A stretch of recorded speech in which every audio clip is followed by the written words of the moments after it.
right, quick change of scenery and let's talk about page 3. So page 3 is telling you some specifics about your loan. So this page is divided up into two sections, one on the left-hand side of the page and one on the right.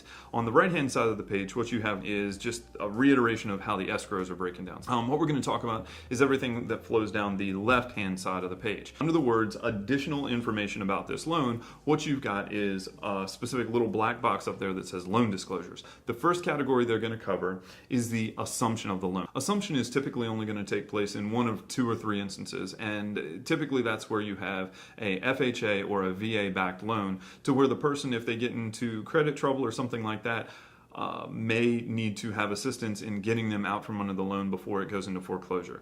Those types of loans, meaning the FHA and the VA, have a program built into them that says that those departments can come in, they can assume the loan for the borrower and get it out of foreclosure before it happens to them. So those are about the only 2 loans that I know that do that. There are other programs that allow for it, but in the vast majority of sequences in this particular paragraph, you're going to see the box will not allow assumption checked.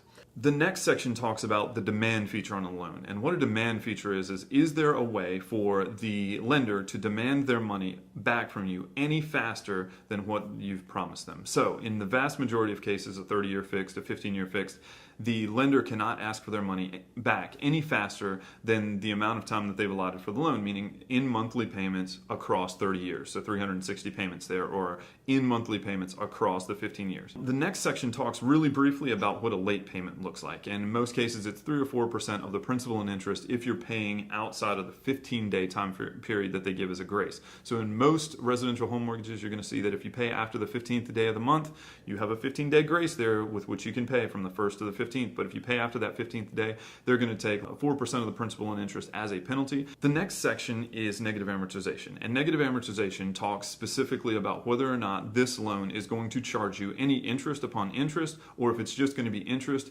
that you're going to have to pay based on the principal that's outstanding. In most cases, in the vast majority of loans that are out there, you're not going to be paying any interest upon interest, simply interest upon principal. However, if you're doing 5-year ARMs, if you're doing special programs, something like that, an interest-only loan with balloons, all of those things, if you start hearing any of those terms, you need to be looking at this section to see what it actually says, because in the other 2 parts it says if you are scheduled to make monthly payments and do not pay all of the interest due, the amount might increase or negatively amortize, or you may have monthly payments that do not pay all of the interest due for that month. If that's the case, then that interest might get tacked onto the end of the loan, or you may have to pay it off in a different way. The next section talks about partial payments, and this one's a little bit enigmatic, but I don't think it's a super big problem. What you need to know is if you send a partial payment in, that means in arrears, not forward. You're not paying additional down on the principal or additional down to pay the loan down ahead of time. What you're doing is you're sending in the payment that's due, and you're paying an amount that's in arrears of what's actually owed at that time.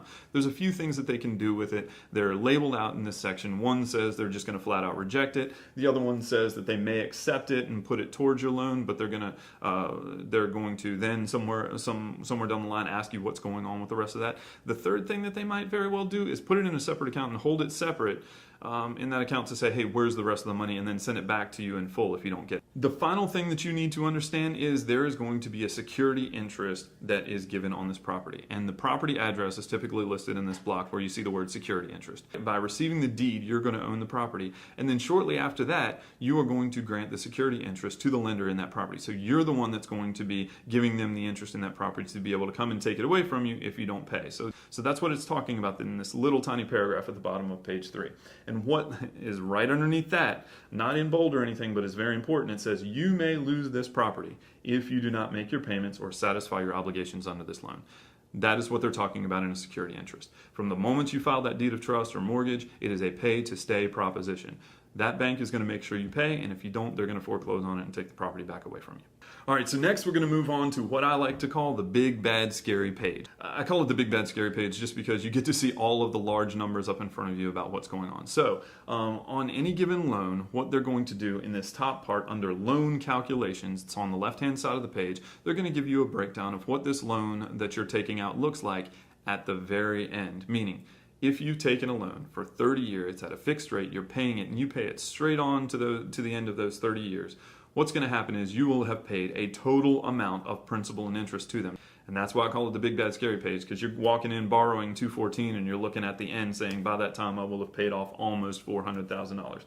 And then they give you something called the total interest percentage. It's letting you know what percentage against the amount that you borrowed you're paying back to them in interest. And typically that amount is pretty high. It ends up being like 77%, 80 some percent, sometimes even 90% of the loan that you're paying back to them in interest. In the vast majority of cases, if you pay additional down to principal, you will automatically reduce this loan over time.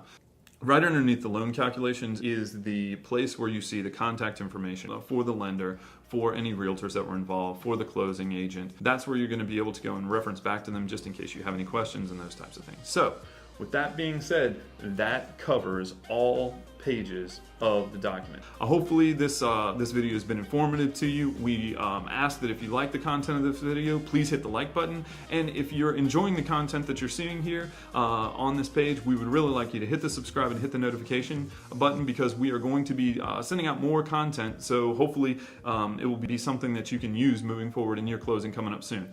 Have a great day, and I look forward to see you again on Clear to Close.